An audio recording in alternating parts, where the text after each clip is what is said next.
کدی قرار گجر روی بلوچ حکومت بکنته و آیب له و لورده بکن زیر پای وقت مثل یک برده کدی لو که برای حق مبارزه بکنته.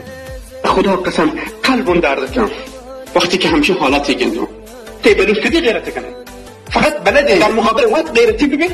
اگر همین کار بلوچ انجام بداتی واندا آدمی طایفه چش کرد اگر اصلها 50 نفر شادی که طایفه رگبار کرده ای از بلوچان به خاطر سپاه تحریکانی که سر کننده به عاجزگان سر سلاح گشتن و کشنده شهیدش بکنن زهرو که بجنند دکتر مهندس و بهترین افراد طایفه بجنند اما وقتی به دشمن رسید گوشان جهل گند گوشان سر گوسنگا میری نگه نبید مصر تلاران پروشید. ما بلوچیم از نسل حمل سیاه‌سوار قهارخان مقدی این که زبون بودتگیم که هنوز سپاه و بسیجوی داستانان خیارتگیم گو مخبری بین وقت دارم ما را ذلیل کنن.